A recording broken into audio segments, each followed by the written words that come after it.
La députée indépendante Catherine Fournier poursuit sa lutte contre la radicalisation, un phénomène social qui a, selon elle, des enjeux de santé et de sécurité publique.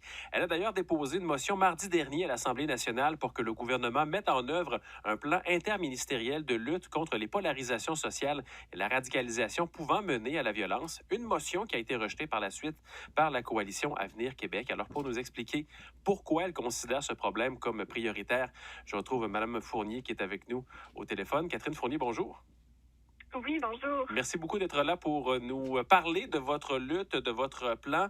D'abord et avant tout, je le disais, des motions qui sont présentées, des questions. Vous revenez souvent à la charge avec des interrogations sur ce phénomène. Pourquoi particulièrement la radicalisation vous interpelle ces jours-ci? Ben, c'est certain que c'est un phénomène social qui, à mon avis, requiert notre attention en tant qu'élus.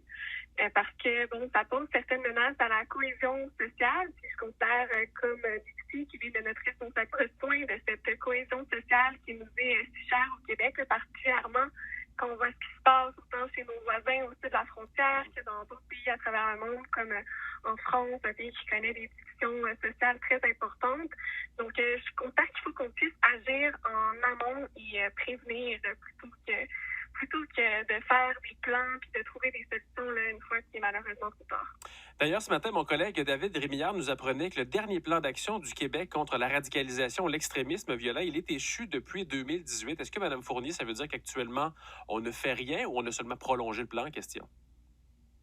En fait, non, il n'y a plus du tout de plan qui est en vigueur, effectivement, depuis 2018.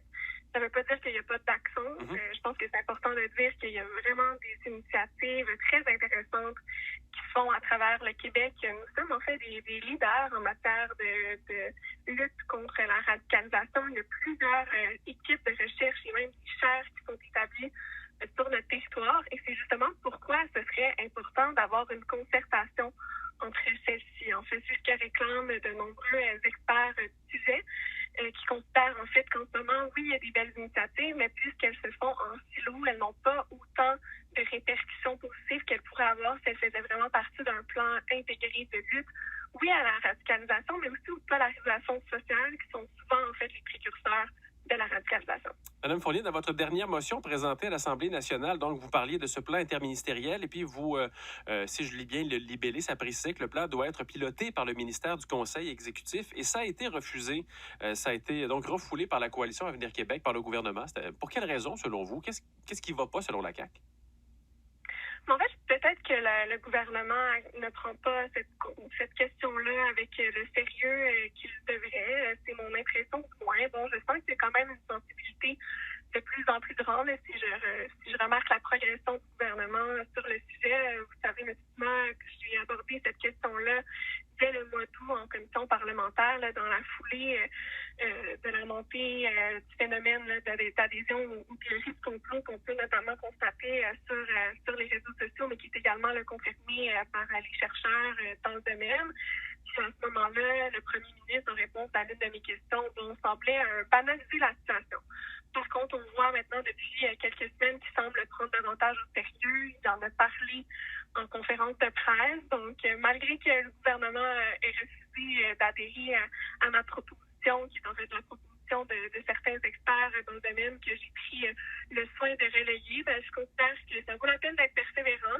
Puis que le gouvernement va peut-être finalement se ranger à ce qui m'apparaît être la raison et vraiment décider d'un plan qui soit concerté pour que les initiatives qui sont en œuvre actuellement puissent avoir le maximum d'effet. Et je vais être bien précis, Mme Fournier. Votre dernière motion n'a pas été rejetée par la CAQ. On a proposé des amendements et de votre côté, ça ne faisait pas. Qu'est-ce qui n'allait pas dans ce que proposait la CAQ?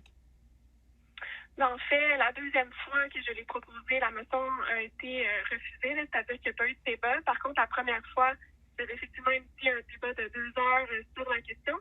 Puis, en fait, le gouvernement voulait seulement préciser qu'il comptait faire des actions pour lutter contre les polarisations sociales et la radicalisation. Puis, je l'ai refusé parce que ça enlevait le sens de ma motion.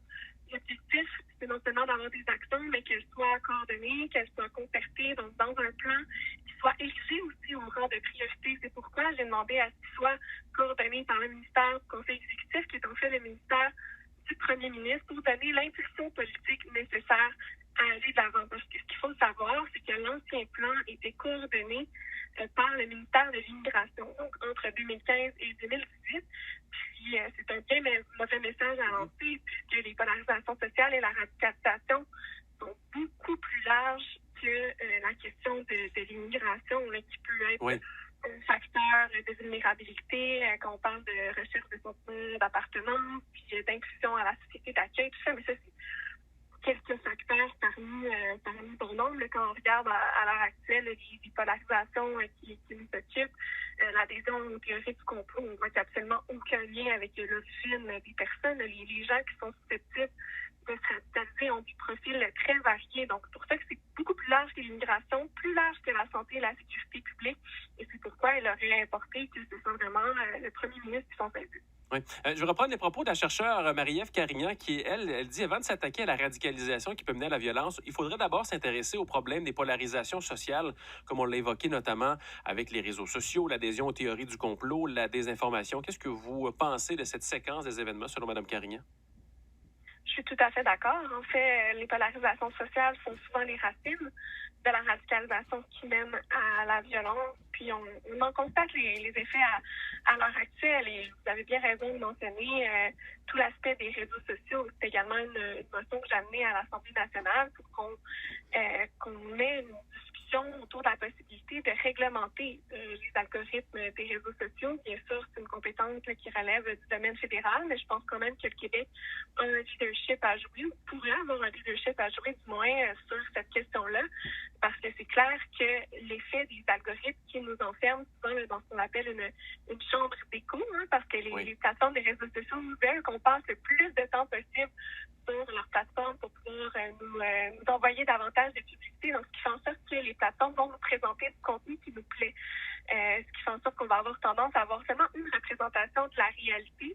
On ne va pas nécessairement être confronté à des opinions différentes des nôtres. Puis ça, il faut réaliser que ça a un effet très grand sur nos relations sociales, puis sur même les opinions qu'on peut développer, là, qu'on le veuille ou pas. Ces plateformes-là jouent avec la psychologie humaine. Donc, c'est pour ça que ça doit aussi faire partie de la réflexion.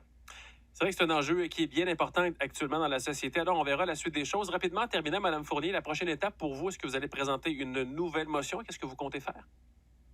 C'est sûr que je vais revenir à la charge, que ce soit en interpellant le gouvernement directement. Je sais qu'ils ont également des discussions avec des chaires de recherche, donc j'ai bon espoir aussi qu'ils puissent être sensibilisés par des spécialistes, des experts sur la question, mais c'est certain que je peux compter sur moi pour continuer à questionner et à talonner le gouvernement sur cette question-là qui est fondamentale. Et on aura bien sûr l'occasion d'en reparler, Mme Fournier. Merci d'avoir fait avec nous aujourd'hui.